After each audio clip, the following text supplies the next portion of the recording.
Hey, welcome to the 299th EMBN Show. We're close to Very 300. close to the... We always wanted to get there. You're part of the crew now. I'm in. We've got a great show coming up. We're going to be talking about, well, some sad things, battery fires, also SRAM's new auto shift, oh my God, and we've got new price points from Yeti and some fat bikes. How's that? Bikes. How's that? Great. It sounds like a good show. Let's get into it.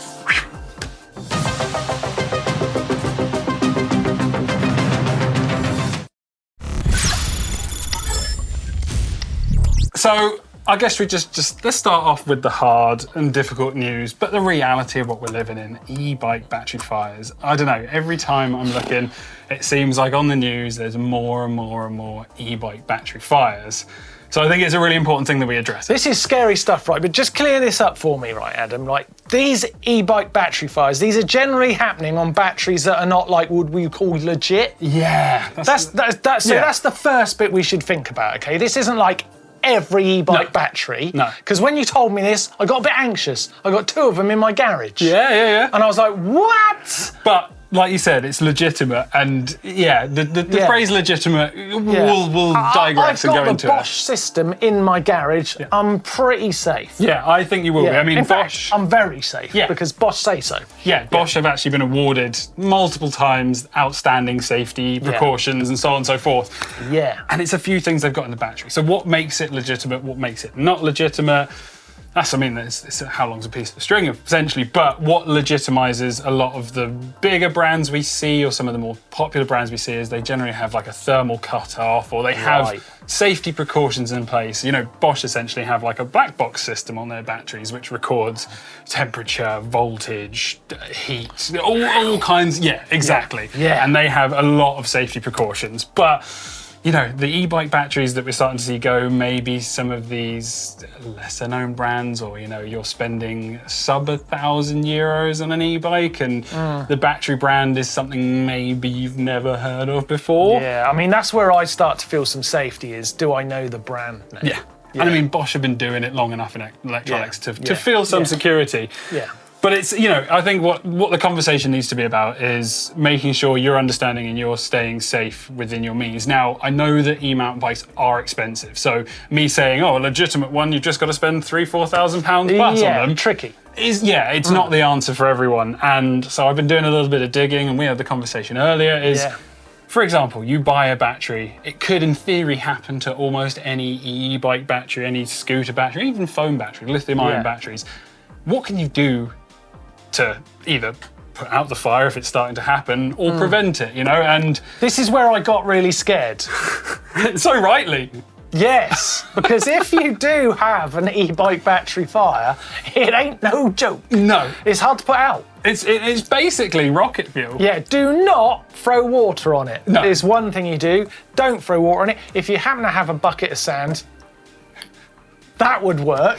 But trying to lift a bucket of sand. You've got to suffocate this fire. So if you've got a Class D fire extinguisher, that would do it. There you go. If you've got some sand on hand, maybe a bucket of sand, that's not that hard to get actually, that would maybe help. Other than that, it's getting to the point of clear the area, isn't it? Yeah, it's basically get away from this thing.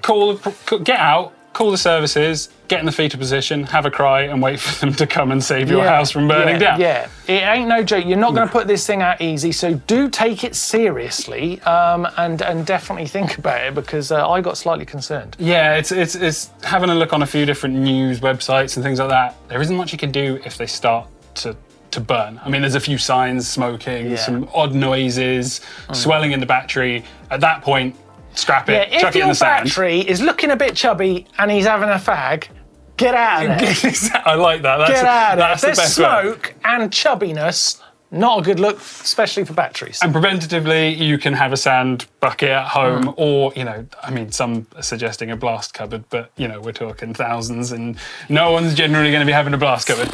So take care, make sure you guys are safe, and, you know, you can do your research. There's a lot of information online to batteries and how they work, and essentially the safety measures they include. But let's move on to something a little bit more positive. Yeah, then. Something new tech from a very safe brand. From a very safe brand. SRAM have just brought out its PowerTrain. Whoa, what a name! Cool, isn't it? That's basically name. bringing in auto shift. It's got coast shift. Yeah. I keep forgetting the name. That's good. That's good. Yeah, I mean, basically, this is them taking on Shimano's already tried and tested system. Very similar thing. Basically means you can shift when you're not pedaling, which is pretty cool. I'm surprised about the name.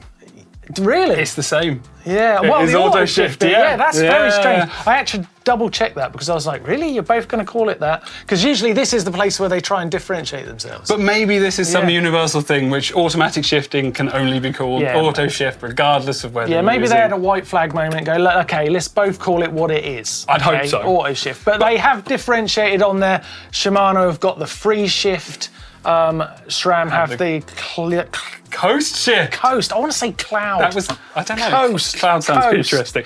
Well, so it's running 75 to 90 Newton meters of torque, so it's adjustable. It is the SRAM motor, but it's developed by Brose, so I guess it has a very similar feel to the Brose. And there are actually 4 launch partners, so we will start to see these bikes very soon from these brands. Gas, Nukeproof, Transition, and Propane. Yeah. It's quite an interesting variety of different brands. And the Nukeproof that Steve rode looked pretty nice, didn't it? It looked amazing. You got an early ride on that one. He's a lucky guy. Yeah. Well, we'll only see more and more coming out in the coming weeks, and I'm looking forward to getting a hand on it. I can ask Steve and see what he thinks, but it's nice. I'll tell you what I really like about this, or I find interesting at least, is how they've done the ranges. Well, they've got a range and a rally mode. So there's only 2 modes? 2 modes as opposed to multiple modes that we've seen on other systems. Is it enough? Well, you can mess with them. It's pretty cool. It's a nice idea. I like it. Simple. I think when you've got the power, it doesn't need to be complicated. Next up, though, Yeti. Yeti have done some updating on their E160, or their 160E, sorry. They came into the game maybe a little bit later than a lot of other brands. Yeah. And in true Yeti fashion, the price was, up there. Astronomical. But they've done some updates. So it's not a whole new revamp of the bike. It's basically a spec update. But the most interesting thing I think about this whole topic is a pricing update. That is interesting. It could go either way. I like it. Yeah, I like it. But it's dropped down in price. And I think so rightly. We're seeing the gap between direct sales brands and shop brands, the distance between the prices are really starting to get a lot smaller. And they're doing this. They're both falling down as well because everyone has got a lot of bikes to sell. I know. Yeah, so it's a good time for buying bikes, actually. Getting good prices. Definitely is. Well, they've updated to the EPA01 across both models. They've got the 2 models, which is the T and the C. Now, the T series, funnily enough, features the new SRAM T-type derailleur. So, fits the name, but they've all updated with, Fox factory suspension on the C model, and then on the T model, it's gone to the Performance Elite, I believe, but around £1,000 less than last year. Great stuff. We love to see it. And I'll let you take up the last piece of news there. I don't want to talk about this. This is a trick. There's more fat bike e-bikes. There, you happy? I'm so happy. I think for the past 3 weeks there's been a new e-fat bike. Fezzari launched the Explorer Peak. There, I've said it. You said it. But Fezzari are one of those interesting brands. It's brands that's fairly new. 2005 came out of Utah. In the US, they seem to have gone massive. But this is cool. I mean, we're starting to see more e-fat bikes, and to me, e-fat bikes make more sense than maybe even just an analog fat bike. I guess they do. For some reason, I feel like it's a step too far. But you're right, it does make sense. I feel like maybe it's getting into the crawler area, like a fat bike e-bike really could pull itself up some rather remarkable things, couldn't it? Yeah, and I think when you say things are going too far, I think fat bikes on their own did that a few years ago. I mean, I'm kidding. Now the e-bike side of things seems to have leveled the playing field, but it's interesting. So it's full carbon frame. It's using 27.5 by 4.5 inch tires, so big old tires. It's using the EP600 from Shimano or the EPA01. And up to 830 5 watt-hour battery range. So that's using the existing battery and range extender compatibility, which is cool. Uses the new Shimano Link Glide, so durable, meant for all conditions. Again, I think it's great. And the price? Can't go wrong. $4,399 US for the comp spec and $5,299 for the elite spec. So yeah, it's a lot of money to spend on a fat bike, gotta be honest, but I mean, what isn't a lot of money these days? I mean, I'm jesting. I think they're good. I like a fat bike. It's probably not for me. It's not for me. Yeah, no, exactly. I like it, but not for me. But we live in the UK. We don't live in sand or snow. That's and a I very think good point, the point actually. being is US, Yeah. they have a bit more of those And you know extreme what? In conditions. the UK, there's not really a place where a fat bike makes sense, is there? Not really one spot. I still say to this day, a fat bike is a perfect pub bike, but that's quite niche. Yeah. Yeah, You need some snow, that's what I think. exactly, which we don't get in the UK. Yeah. We have been watching you guys, and that sounds really creepy, doesn't it? We've been watching you guys and all the cool places you've been riding and making us incredibly jealous. And, you know, especially if it's Southern Hemisphere, we're going into the winter now, which is a bit... Yeah. We're getting the bad weather now. But we've got some good places we've seen here. Yeah, we have, first up, we have Mark. He's got 2 bikes. So, yeah, that's cool. We've got a Giant Trance XE It's a Plus hell of 2. a spot. It's a hell of a spot. Look It at is. that. I know, and it's framed beautifully. It looks like something. It looks like the Amazon, but it's not. It's in Missouri. Yeah. But I love how like the river running away into the background there. And I think, to be honest, what tops it off, What a it's ride. a father-son ride. Is it? Nothing like a big Oh, family. that's nice. E-bikes for everyone. That is nice. Next up, we have Vince riding his white E160S. Loving it. That is a beautiful looking bike. Even like the turquoise on those What did decals. what did the white get then? What did it get? Really? Some of these, Whoa, even though we're not on the bike horns. vault, that's Some super horns. nice. But he's riding in Hampton Ridge in the New Forest. It's not particularly steep. It's not that tough a ride, is it? In the New It Forest? isn't, but it's pretty it's flat. a beautiful shot. It is a lovely Beautiful spot. shot. The It's a lovely bike could spot. be centralised, but Yeah, that's my only yeah. caveat to that.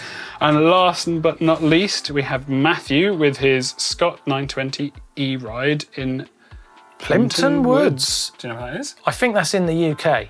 I think The it's in name UK. sounds quite English. Yeah, it sounds quite English. Cool looking spot. Lovely weather. Lovely weather, which He makes me looks think like it's he's not having a the lovely UK. sunny day. Yeah, it might not be. But Might no, not be. cool places. The only thing I'd say with that last shot, it just could have had a bit more in the background.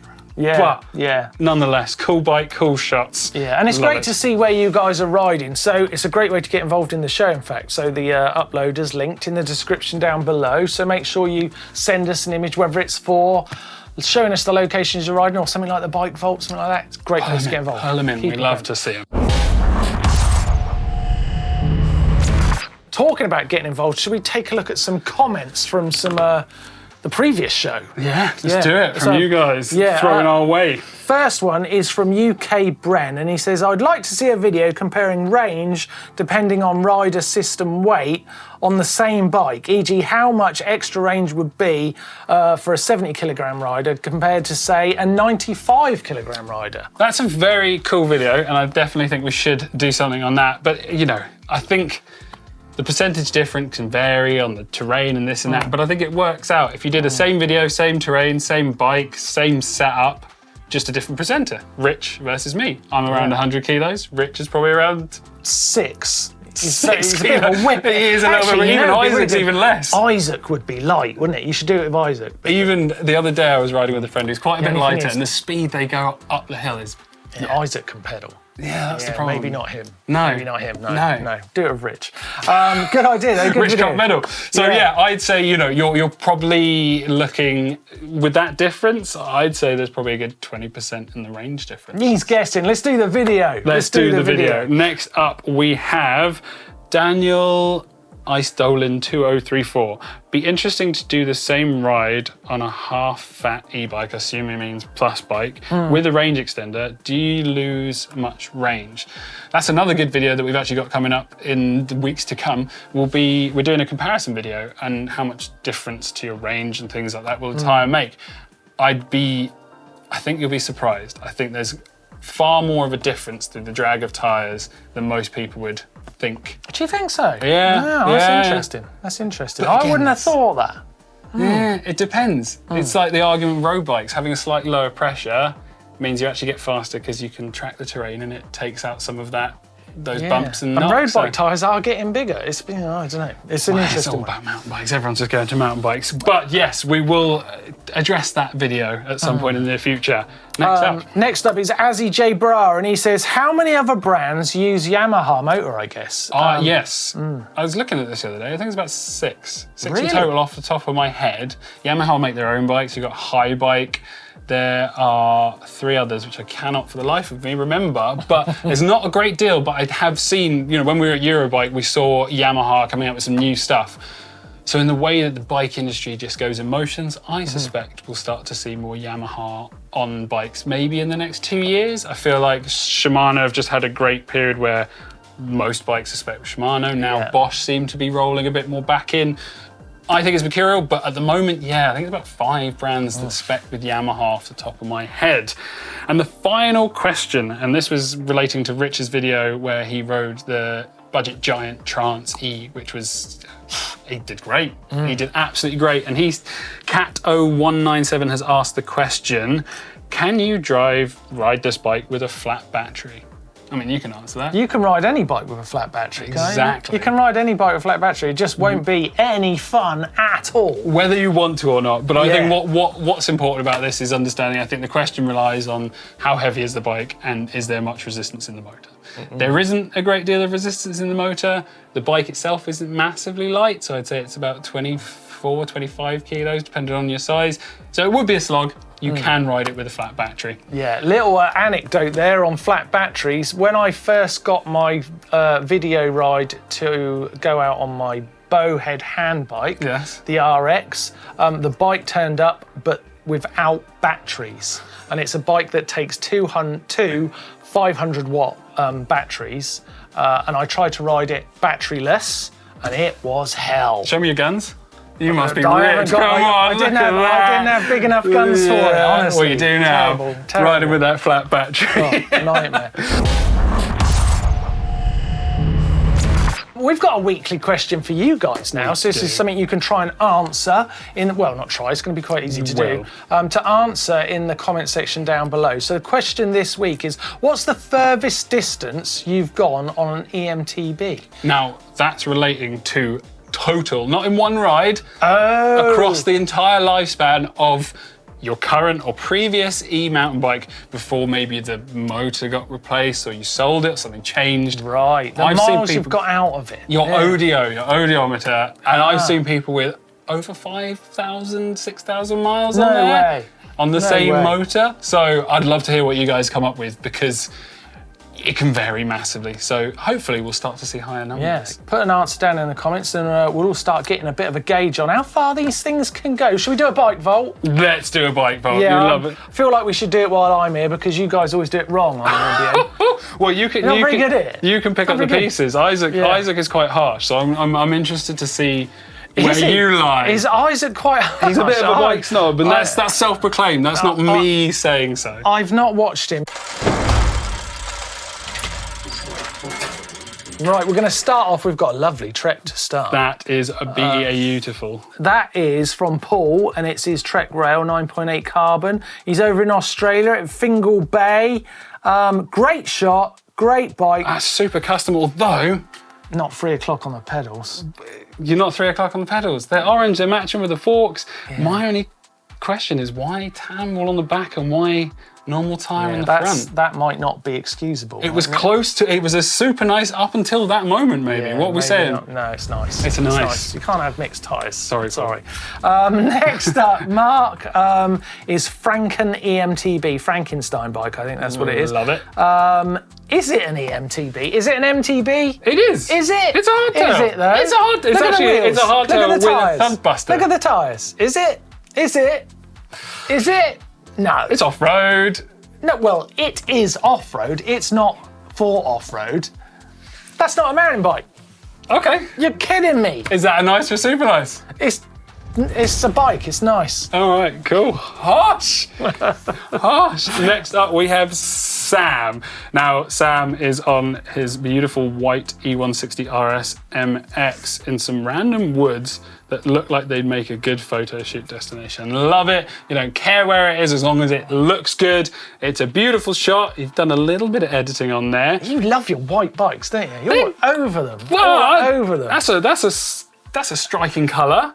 A nice shot. It's nice. It stands out. It's nice. I'm not saying anything else. It's nice. It's up to you, man. I'd say super nice. Sam, you're a super nice to me. Sam, you fluked that one. Right, next up we have got Clint and his 2018 Focus Jam. In Kansas. Slammed seat in Kansas. He's got a hell of a phone holder on that handlebar there. But matchy, good pedals, nice decals. It's nice. Yeah. It's nice. Come on, we need more than this. Harsh. All right. Well, next week's challenge, impress Martyn. Do you know what was really interesting last week on the Dirt Shed shows? We asked for 26-inch wheeled bikes. Now, that's quite a challenge on the old e-bikes. So why don't you, if you've got one, send in a 26-inch wheeled e-bike, if you've got one. It might get onto the Bike Vault next week, because that could be quite tricky. Next, well, actually, you've got your tour coming up. So yeah, I'm not here for a month, because I'm going off on a UK tour. I can promote it here, can't I? If check you it out, guys. Me talk an absolute load of nonsense. But in real life, in the flesh. But in real life, in the flesh, mountain biking nostalgia. It's going to be really good fun, actually. I'm looking forward to it. Then check out the dates at Speakers from the Edge. Go to their website and there's some dates on there or something like that. I mean, I don't know. I'm not buying tickets for my own show, am I? And there's an interval where Martyn has promised me that there's Ben & Jerry's and Little Haagen-Dazs, right? Yes. Yeah, there we go.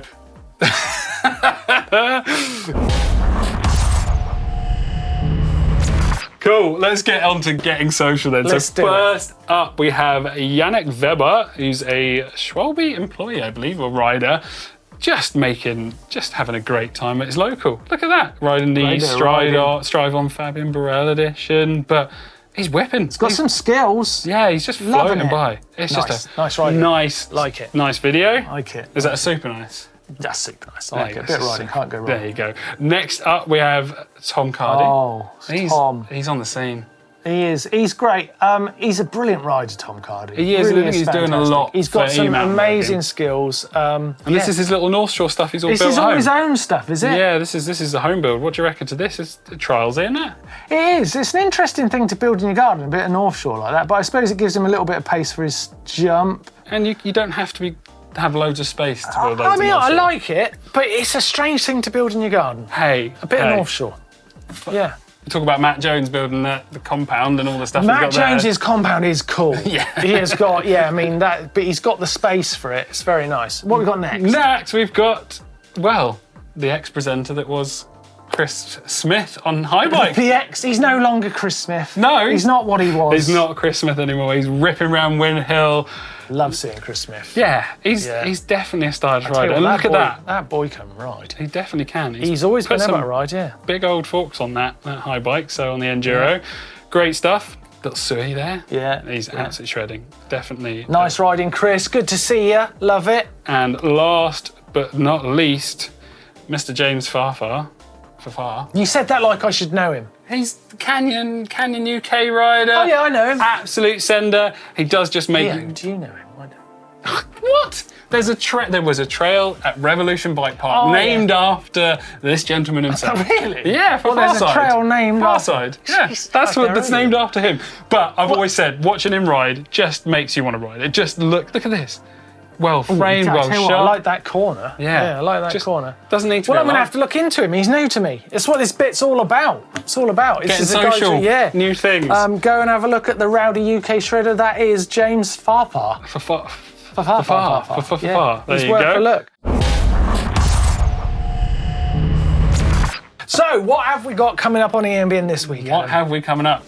Steve has been a busy old man. He's always busy. He is old. Out and about. Well, now you did me, innit? Look harsh. Well, he's out at Rock Desert Festival in France, seeing the latest and greatest, and probably seeing some new stuff ready to come out. I've got a question about Steve, right? Is he ever in the UK? The guy is constantly in the south of France. I think he's actually Italian. He's either in the south of France or Italy riding bikes. I'm essentially doing his job right now. Steve, where are you, man? Where are you? Maybe we'll see him next week or the week after. I tell you, just to like back up, I feel like I've been on rotten to Steve now because I called him an old man. But one thing I've got to say, right, is if you haven't watched his video on the new SRAM setup, right, PowerTrain, right, it is a great video, and man, he's a good presenter. Yeah, he knows what he's doing. He's good. Trumps me. I want to take the piss out of him, but I can't. He's good. Legit. And on that note, Steve's legit. Have a lovely rest of your week, and we'll see you all next time, guys. Bye. Bye.